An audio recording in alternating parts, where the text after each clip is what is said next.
Bismillahirrahmanirrahim. Assalamualaikum warahmatullahi wabarakatuh. Bagaimana kabar kalian anak-anak?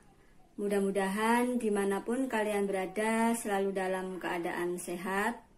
Alhamdulillah ibu dan keluarga juga dalam keadaan sehat walafiat, tidak kurang suatu apapun. Pada pertemuan kali ini, materi bahasa Indonesia untuk program ilmu alam, ilmu sosial, dan ilmu agama tentang menganalisis struktur dan kebahasaan teks anekdot. Ibu ingatkan kembali mengenai materi struktur dan kebahasaan teks anekdot. Silahkan anak-anak kalian menyimak video berikut. Struktur teks anekdot. 1. Abstraksi. 2. Orientasi. 3. Krisis. 4. Reaksi. Dan 5. Koda. Ada 5 struktur atau bagian-bagian yang ada pada teks anekdot.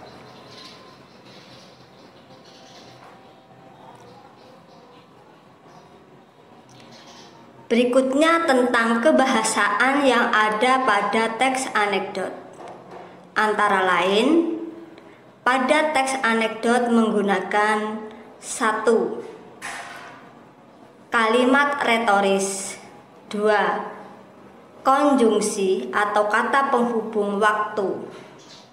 3. Menggunakan kalimat tanya. 4. Menggunakan kalimat imperatif.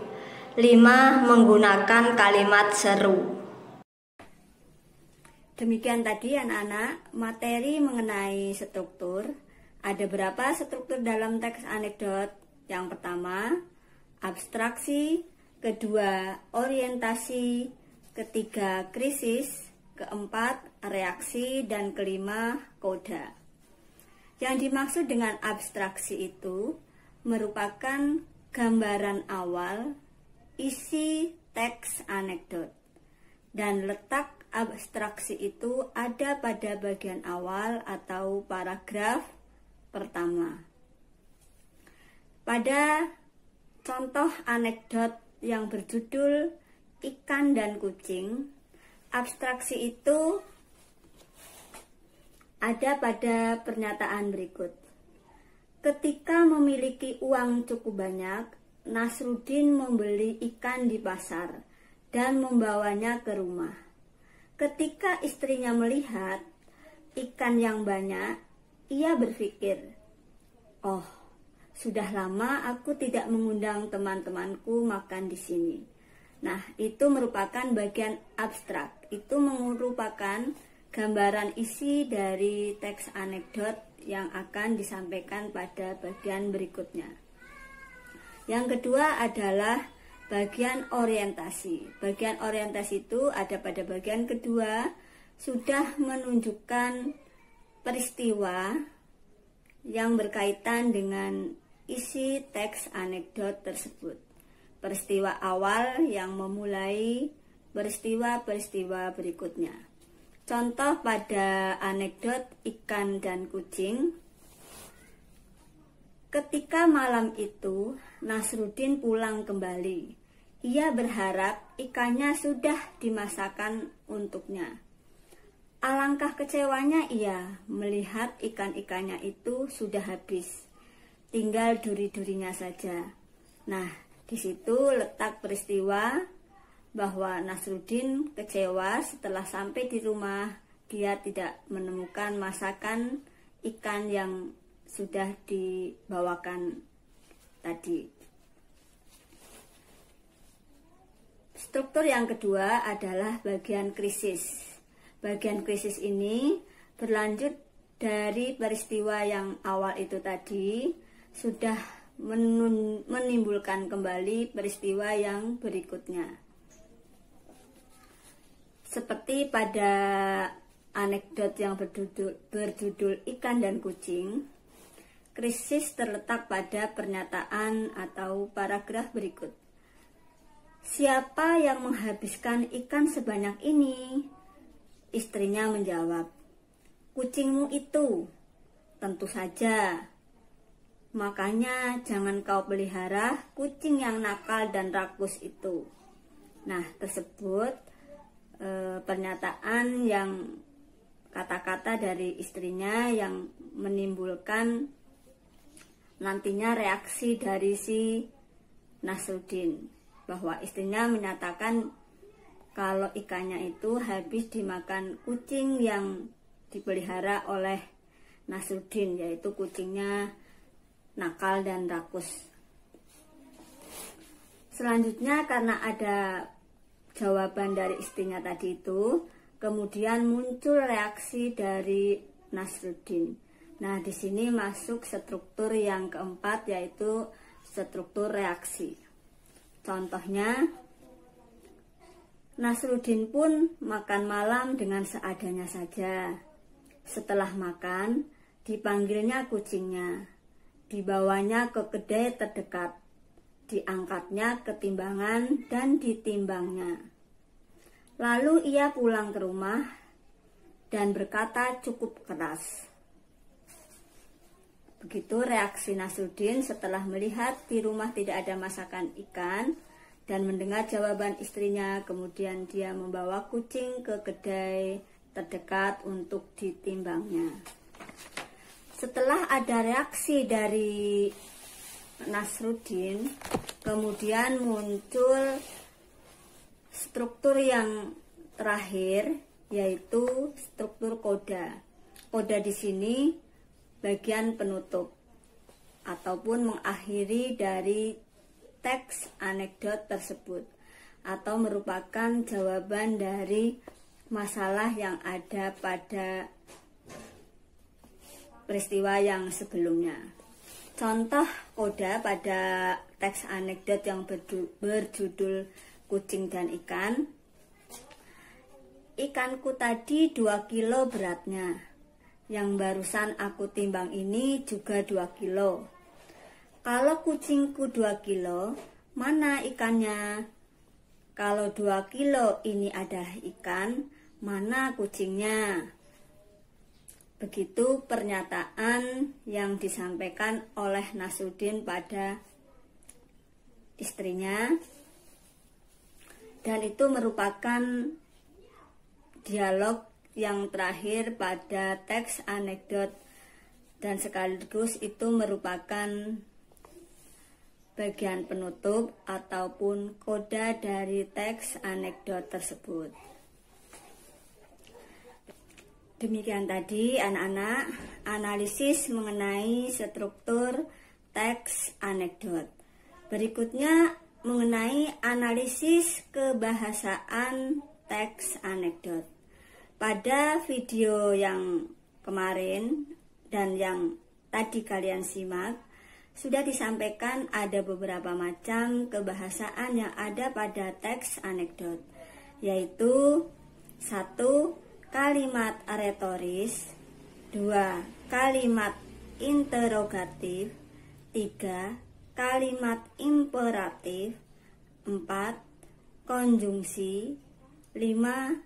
Kalimat interjeksi. Berikut analisis kebahasaan teks anekdot pada contoh teks anekdot yang berjudul Ikan dan Kucing. Kalimat retoris yang ada pada teks anekdot yang berjudul Ikan dan Kucing, yaitu, "Kalau kucingku 2 kilo, mana ikannya?"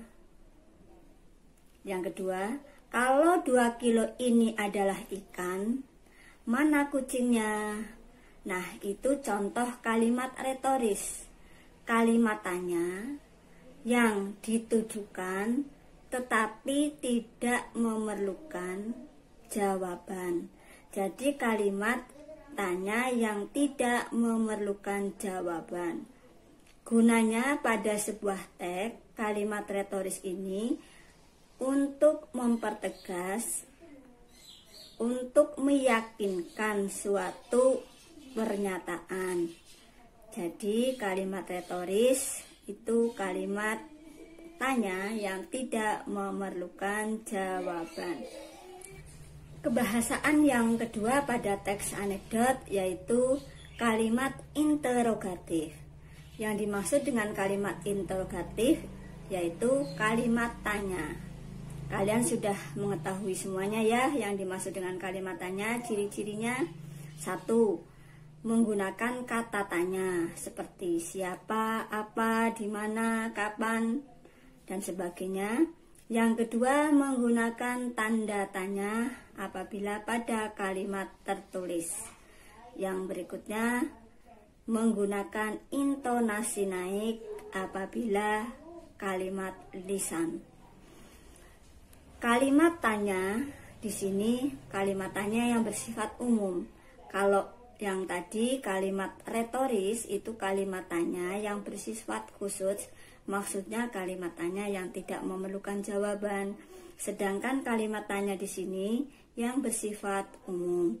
Jadi contoh kalimat tanya atau interrogatif yang ada pada teks anekdot tersebut adalah siapa yang menghabiskan ikan sebanyak ini? 2. Kalimat kalau kucingku 2 kilo, mana ikannya? 3. Kalau 2 kilo ini adalah ikan, mana kucingnya? Nah, tadi diulang lagi ya contoh kalimat retoris pada kalimat interrogatif ini. Karena biarpun itu kalimat retoris, tetapi itu merupakan kalimat tanya. Yang ketiga adalah kebahasaan pada teks anekdot, yaitu kalimat imperatif. Yang dimaksud dengan kalimat imperatif itu adalah kalimat yang menyatakan perintah, permohonan, ajakan, larangan maupun pembiaran.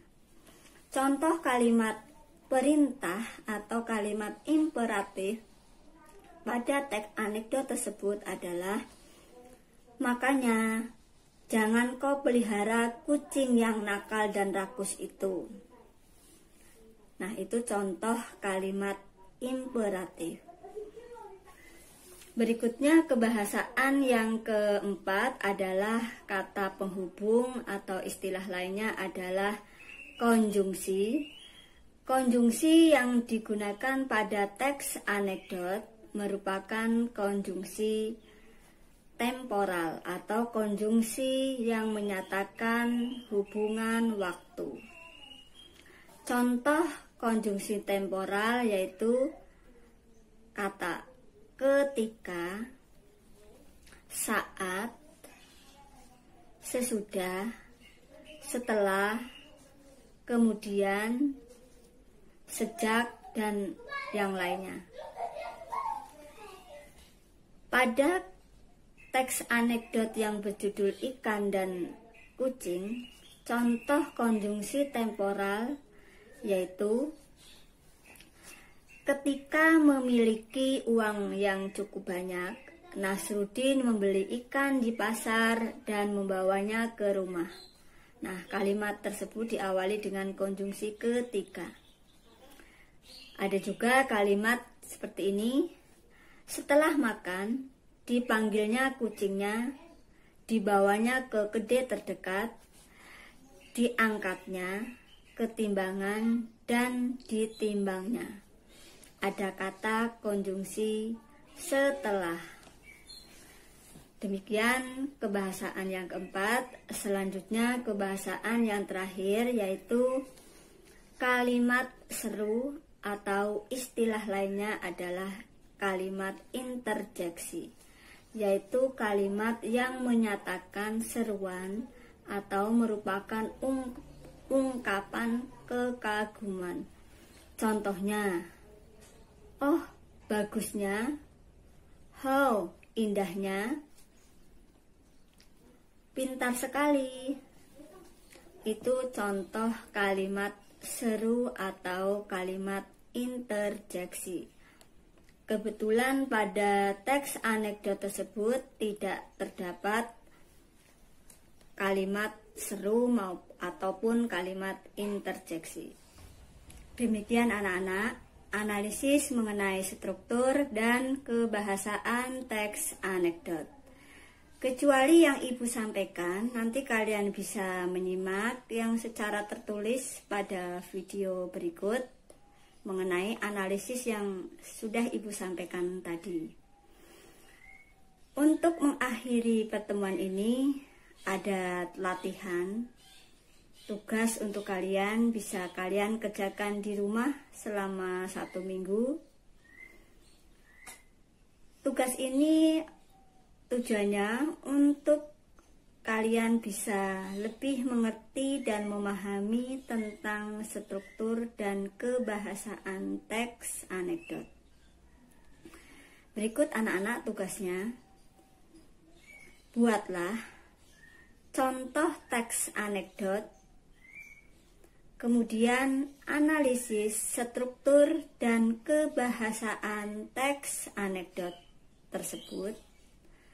Kemudian kalian sampaikan secara lisan yang disampaikan dalam bentuk video. Terima kasih. Ibu akhiri pertemuan kali ini dengan bacaan Bashamdalah. Baiklah anak-anak, Ibu akhiri pertemuan ini dengan bacaan hamdalah. Alhamdulillahirrabbilalamin. Mudah-mudahan kalian semua bisa mengerti dan memahami. Mudah-mudahan juga kalian selalu dalam keadaan sehat walafiat, dan kita bisa bertemu kembali pada materi yang berikutnya.